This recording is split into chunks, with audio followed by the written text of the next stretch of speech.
2012년 1월에 개봉한 영화 중에서 페이스메이커라는 영화가 있습니다. 이 영화는 마라톤을 배경으로 만든 영화인데요. 우리가 보통 이제 마라톤이라는 그 경기를 생각하면 모두 다 메달을 놓고 뛰는 이제 우승 후보 그런 선수들을 생각할 수도 있겠지만 사실 이 마라톤에 출전한 선수들은 명확하게 자신의 역할이 나눠져 있습니다. 한 사람은 이제 메달을 따기 위해서 우승 후보로 참여하는 선수이고요. 그리고 그 외에 다른 선수는 이 우승 후보의 선수를 돕기 위해서 그 옆에서 페이스 조절을 도와주고 그리고 다른 나라 선수들의 진로를 방해하는 그런 역할을 하는 사람이 있습니다. 바로 그 선수들을 페이스메이커라고 합니다. 이 영화의 주인공도 페이스메이커였어요. 그런데 원래 이 주인공의 꿈은 마라톤 선수였습니다. 정식 선수였어요. 그래서 마라톤을 끝까지 완주하면서 메달을 한번 목에 걸어보는 것, 그것이 이 주인공의 오래된 꿈이었습니다. 그런데 이 주인공이 페이스메이커가 될 수밖에 없었던 이유는 이 오른쪽 다리에 장애가 있었어요. 그래서 끝까지 달리지 못하는 그러한 주인공의 한계가 있었습니다. 그리고 그 한계 때문에 어쩔 수 없이 우승 후보가 아니라 페이스메이커로 이제 운동을 할 수밖에 없었다는 것이죠. 이 영화의 마지막을 보면 주인공이 올림픽을 출전하게 됩니다. 여러분, 올림픽이 어떤 경기입니까? 모든 선수들에게 정말 꿈과 같은 그런 경기입니다. 하지만 주인공은 페이스메이커였기 때문에 자신의 역할을 딱 담당하기 위해서 자신이 뛰어야 하는 그 거리만큼만 딱 뛰고 그 자리에서 멈췄어요. 그런데 그때 주인공 눈앞에 나타난 한 사람이 있었습니다. 그 사람 누구였냐면 예전부터 어릴 때부터 자신의 꿈을 응원해 준 바로 동생이었어요. 하나밖에 없는 동생이었습니다. 그리고 서로의 우애를 상징하는 이 빨간 우산을 동생은 형 앞에서 딱 피게 돼요. 그리고 그 응원을 받고 주인공은 다시 한번 마라톤을 뛰게 됩니다. 물론 중간에 이 불편했던 다리 때문에 뛰지 못하는 위기가 겪게 되지만 자신의 꿈이 있었기 때문에 그리고 끝까지 응원해주는 동생의 그 사랑이, 동생의 그 마음이 있었기 때문에 이 주인공은 뾰족한 물건을 가지고 다리를 이렇게 수도 없이 찔러가면서 끝까지 마라톤을 완주하게 되죠. 그리고 메달을 목에 걸게 됩니다. 그리고 이 영화는 주인공이 마라톤 경기를 계속해서 출전하는 것으로 영화가 마무리됩니다. 사람이라면 누구나 약점이 있습니다. 그리고 그 약점 때문에 불편함을 겪기도 하고요. 그 약점 때문에 심지어 꿈과 소망을 포기해야 할 때도 있다는 것이죠. 그리고 약점을 들키게 되면 자신의 인생은 페이스메이커밖에 되지 않기 때문에 약점을 들키게 되면 다른 사람들이 자신을 무시하기 때문에 대부분의 사람들은 자신의 약점을 들춰내지 않고 숨기려고 합니다. 오늘 본문에 나오는 바울도 마찬가지였어요. 수많은 교회를 세운 사람이죠. 수많은 곳에 정말 맨발로 걸어 다니면서 복음을 전하고 수많은 교회를 세웠던 사람이 바로 이 사도 바울이었습니다. 하지만 사도 바울은 치명적인 약점이 있었죠. 하지만 우리는 이 성경의 내용을 너무나도 잘 알고 있기에 사도 바울이 어떠한 인생으로 마무리되어 있는지 너무 잘 알고 있습니다. 사도 바울은 약점 때문에 중도에 포기하지 않았어요. 그리고 끝까지 하나님께서 주신 그 사명을 감당하며 순교할 때까지 열매를 맺기 위해 끝까지 노력했던 사람이 바로 이 사도 바울이었다는 것이죠. 다시 말해 약점이 사도 바울의 인생을 방해하지 못했고요. 약점이 사도 바울의 사명을 방해하지 못했다는 것입니다. 바라는 것은 여기 계신 우리 모든 성도님들이 바울과 같은 은혜를 누리시기를 소망합니다. 약점 때문에 무너지는 것이 아니라 어떤 연약함과 부족함에도 주님께서 맡겨주신 그 사명을 잘 감당하는 여러분 되시기를 주님의 이름으로 축원합니다. 오늘 본문에 나오는 고린도 교회 성도들은요, 믿음이 너무 약한 사람들이에요. 그래서 그들은 그리스도인이지만 여전히 부와 권력 그리고 세상적인 스펙이 더 중요했던 사람이 고린도 교회 성도들이었습니다. 그런데 문제는 무엇이었냐면 그렇게 세상적인 고린도 교회 성도들이 바울을 의심하기 시작했다는 거예요. 이 바울이라는 사람이 진짜 사도인가? 아닌가? 그것을 의심하기 시작했다는 거예요. 사실 이 고린도 교회 성도들이요, 뭔가 신실한 성도이고 영적으로 깨어 있는 성도라고 하면 사도 바울은 내가 진짜 사도야라는 것을 말씀으로 다시 가르치면 되고 영적으로 다시 훈련시키면 되는데, 이 고린도 교회 성도들은 그러지 못했죠. 그래서 이들이 알아들을 수 있는 수준으로 사도 바울은 설득할 수밖에 없었습니다. 그런데 가장 걸리는 것이 무엇입니까? 사도 바울은 치명적인 질병을 가지고 있었다는 거예요. 신학자들은 이 사도 바울의 질병이 무엇인가라고 했을 때 간질이나 혹은 안질을 앓았을 것이다 라고 말을 합니다. 요즘에는 약이나 수술로 치료를 할 수 있지만 이 당시에는 불치병이었어요. 그리고 바울은 이런 약점을 가진 상태에서 고린도 교회 성도들에게 나는 진짜 사도다라는 것을 설득해야만 했다는 것이죠. 여러분 한번 생각해 봅시다. 설득이 되었을까요? 안 되었을까요? 안 되었겠죠. 자신의 약점을 드러내는 순간 사도 바울은 사도의 인생으로 끝났습니다. 자신의 약점을 드러내는 순간 자신이 피땀 눈물 흘려서 세운 그 고린도 교회에서 쫓겨났을 거예요. 사도 바울의 입장에서 얼마나 괴롭고 억울했을까요? 솔직히 말해서 이렇게 고생하는 것이 사도 바울 자신을 위한 것이 아니잖아요. 수도 없이 매 맞고요, 고생하면서 교회를 세운 이유가 스스로의 영광을 위해서 세운 것이 아니잖아요. 여러분, 사도 바울이 그렇게 고생한 이유가 무엇입니까? 누구의 영광 위해서입니까? 자신이 아니라 하나님의 영광을 위해서였다는 거예요. 그런데 지금 이 바울의 인생을 보십시오. 어떻습니까? 이 바울이 가진 약점 하나 때문에 아무것도 하지 못하고 있어요. 말의 권위도 떨어졌고요, 사도로서의 권위도 떨어졌고요, 심지어 자신이 개척한 교회에서 쫓겨나게 생겼다는 거예요. 그래서 사도 바울은 주님께 간절히 기도합니다. 오늘 보면 8절 말씀입니다. 이것이 내게서 떠나가게 하기 위하여 내가 3번 주께 간구하였더니. 바울은요, 자신의 병을 고쳐달라고 3번이나 주님께 기도했습니다. 여기서 3번 기도했다는 것은요, 단순히 3번 기도했다, 숫자로 3, 그 3번을 말하는 것이 아닙니다. 사도 바울이 가지고 있는 이 약점은요, 자신의 인생과 삶 그 모든 것을 방해하는 것이기 때문에 그만큼 해결해 달라고 하나님께 간절히 간구했다라는 거예요. 하지만 주님께로부터 돌아오는 응답은 무엇이었습니까? 고쳐주지 않으셨다는 거예요. 그렇다면 왜 주님은 바울의 병을 고쳐주지 않으셨을까? 오늘 본문은 7절부터 10절까지 쭉 이어져 있지만 오늘 본문에 대해서 조금 더 그 내용을 잘 이해하기 위해서는 8절부터 10절까지 먼저 읽고 그리고 7절을 읽어야 하는데요. 먼저 9절 말씀을 보면 주님이 왜 바울의 병을 고쳐주지 않으셨는지에 대해서 이렇게 말씀하고 있습니다. 9절 말씀 조금 길지만 같이 한번 읽어보도록 하겠습니다. 나에게 이르시기를 내 은혜가 내게 족하도다.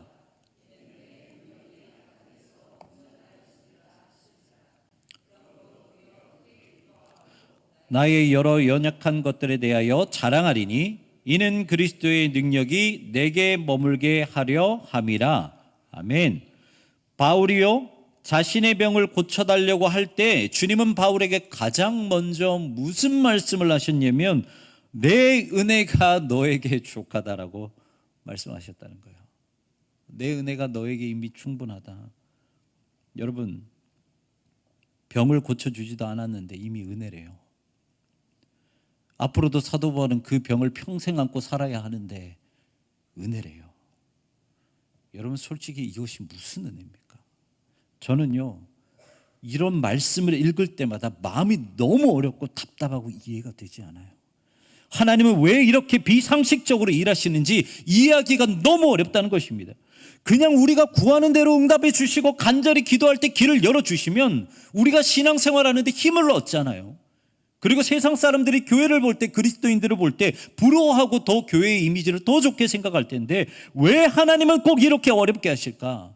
왜 하나님은 이렇게 이해가 되지 않는 방법으로 우리에게 가르치시고 우리에게 말씀하실까? 저는 이렇게 생각이 들 때가 너무 많아요. 그런데요, 주님은 그 이유에 대해서 9절 뒷부분에 이렇게 말씀하십니다. 이는 내 능력이 약한 데서 온전하여짐이라 하신지라. 주님이 사도 바울에게 내 은혜가 이미 너에게 충분하다라고 말씀하신 이유가요, 주님의 능력은 약한 데서 온전해지기 때문이라는 그 이유라는 거예요. 우리가 강하고 우리가 능력이 많을 때 주님의 은혜가 우리에게 온전해지시는 것이 아니라 오히려 우리가 약할 때, 우리에게 한계가 있을 때, 우리에게 약점이 있을 때 그 주님의 은혜가, 주님의 능력이 우리 안에서 온전해진다라고 말씀하시는 거예요. 그리고 이것이 바울의 병을 고쳐주지 않으시는 이유라는 거죠. 제가 유튜브에서 한 목사님의 영상을 본 적이 있는데요. 너무 짧은 영상이었지만 저에게는 강한 인상을 준 영상이었습니다. 그 말씀을 오늘 설교에 맞게 적용을 하면 우리는 움직일 때마다 우리를 항상 따라다니는 것이 있어요. 뭘까요? 우리를 항상 따라다니는 거. 그림자예요. 그림자. 밤낮 상관없이, 그냥 빛이 약하든 빛이 강하든 상관없이 빛이라는 존재가 있기만 한다면 우리를 항상 따라다니는 것이 바로 그림자라는 것이죠. 그리고 여러분, 그림자는 하얗게 생겼나요? 어둡게 생겼나요? 그림자는 변함이 없어요. 그냥 어두워요. 그래서 그림자는요, 우리의 어두운 면을 보여주는 거예요. 우리의 한계를 보여주는 거고요, 우리의 약점을 보여주는 거예요. 우리의 한계가 그림자이고 우리의 약점이 그림자라는 거예요. 그렇기 때문에 우리가 한계를 떼고 싶다 그래서, 우리의 연약함을, 우리의 약점을 떼고 싶다 그래서 뗄 수 있을까요? 떼지 못한다는 거예요. 우리가 그림자가 보기 싫다고 해가지고 그림자를 떼지 못하는 것처럼 우리의 약점도, 우리의 한계도요, 내가 그것이 너무 싫다고 해서 떼려 그래도 절대로 뗄 수 없는 것이 우리의 약점과 우리의 한계라는 거예요. 그런데요, 비록 그림자와 같이 내 한계와 내 약점을 뗄 수 없을진 몰라도 그것을 이겨낼 수 있는 방법은 있다는 것입니다. 그 방법이 무엇이냐면 바로 빛으로 가까이 가면 된다는 거예요. 여러분, 우리가 빛을 향해서 빛으로 가까이 나가면 우리의 그림자는 어디에 위치하게 됩니까? 어려운 질문이 아니죠? 자, 우리가 빛으로 가까이 나가면 빛이 어디에 위치합니까? 우리의 앞에 위치하는 것이 아니고요, 우리의 등 뒤에 위치하게 돼요. 그래서 우리는 빛으로 가까이 가면 갈수록 우리는 그림자를 보지 못하게 됩니다. 그런데요, 더 중요한 것이 있어요. 우리가 계속해서 빛으로 가까이 나가고 빛을 바라보게 된다면 우리의 눈은 어떻게 되신 줄 아십니까? 우리의 눈은요, 빛으로 멀어버려요. 빛 때문에 우리의 시력이 멀어버려요. 그래서 우리가 아무리 우리의 그림자를 보고 싶어도 우리는 빛에 우리의 눈이 멀어졌기 때문에 그 그림자를 보지 못한다라는 거예요.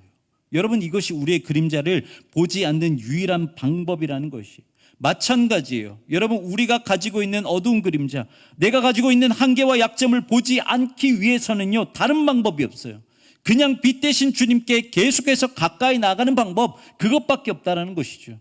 그래서 빛의 눈이 멀고 주님께 눈이 멀어서 나의 약점, 나의 한계가 보이지 않게 하는 것, 바로 그 방법밖에 없다는 것입니다. 여러분, 우리가 한번 생각해 봅시다. 오늘 말씀을 보면요, 우리가 집중하고 초점을 맞추는 것은 왜 하나님은 사도 바울의 병을 고치지 않으셨을까? 이것만 집중해요. 그런데 반대로 한번 생각해 보면, 만약 주님이 바울의 기도를 들어주셨으면 어떻게 되었을까?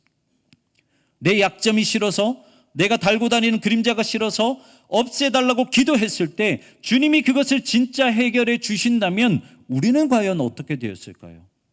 여러분, 그림자가 있고 없고가 무슨 차이인 줄 아십니까? 세상의 모든 것을 놓고 보십시오. 그림자가 있다라는 것은 무엇을 말하냐면 빛이 아니라는 거예요. 그림자가 왜 생깁니까? 어떤 물건에 빛이 비추었기 때문에 그림자가 생기는 거예요. 그래서 그림자가 있다라는 것은 빛이 아니라는 것입니다.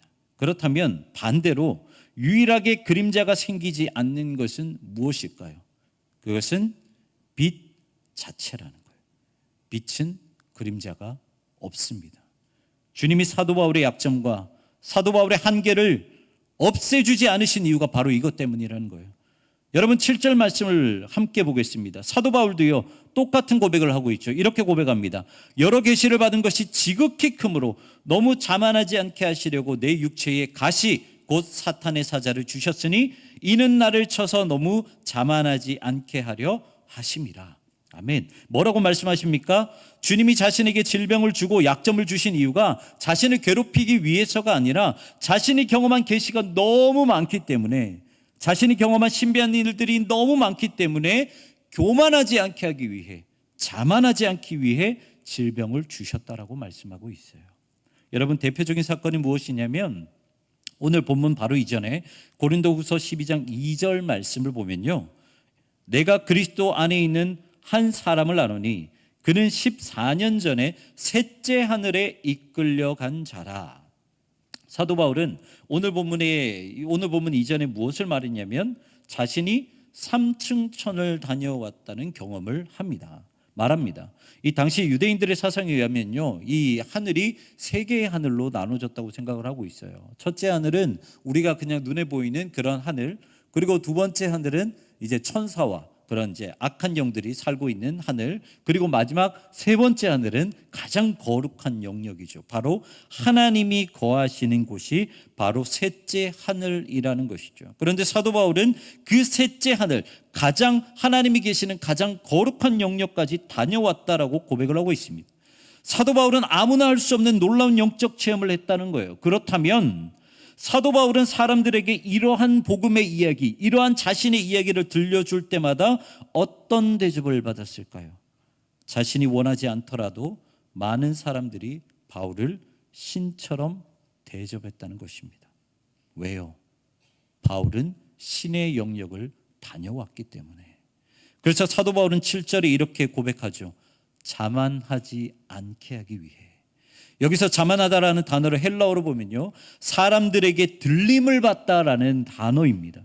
그리고 이 단어가 데살로니가 전서에서 딱 한 번 더 사용됐는데 어떤 경우에 사용되어졌냐면 스스로를 하나님이라고 하는 이단들에게 이 단어를 사용했다라는 거예요.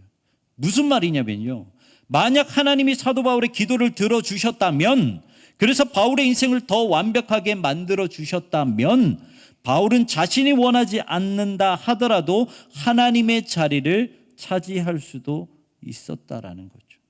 그렇기 때문에 주님은 바울에게 내 은혜가 이미 너에게 족하다, 충분하다라고 말씀하셨던 것입니다.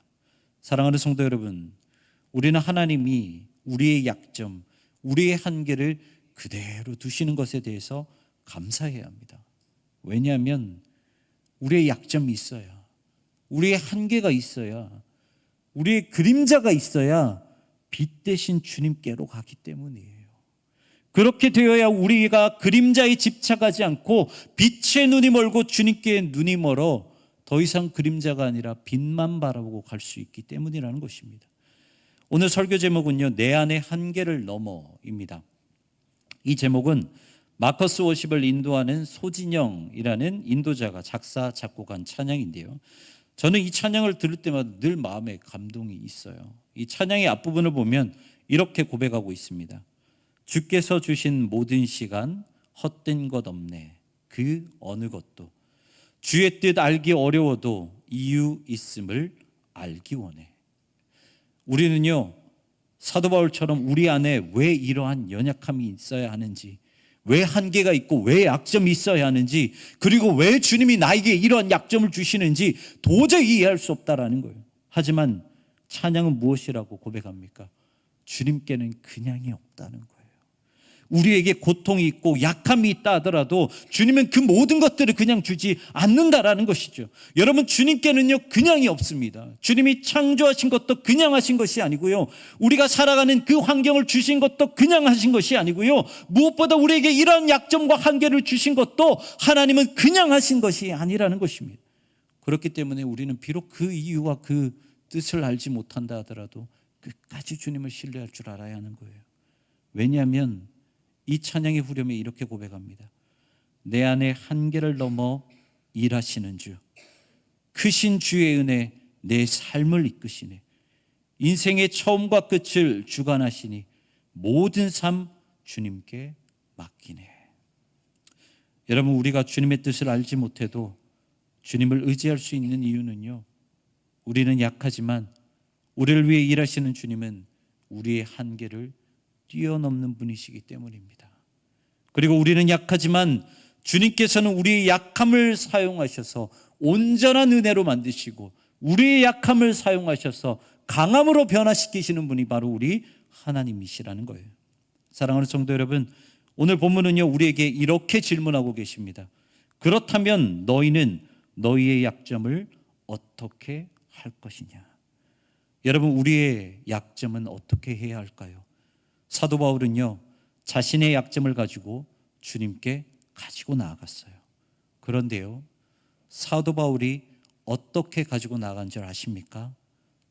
사도 바울은요, 자신의 약점을 고치기 위해 주님께 약점을 가지고 나간 것이 아니라 자신의 약점을 사용해 달라고 하나님께 가지고 나갔다는 거예요. 여러분, 우리에게는 다 약점이 있어요. 우리가 날마다 기도하는 것, 하나님 이 약점 제발 좀 사라지게 해주세요. 해결해 주세요. 응답해 주세요. 그런데 우리에게 오늘도 주님은 묻고 계십니다. 너희는 너희의 약점을 어떻게 할 것이냐?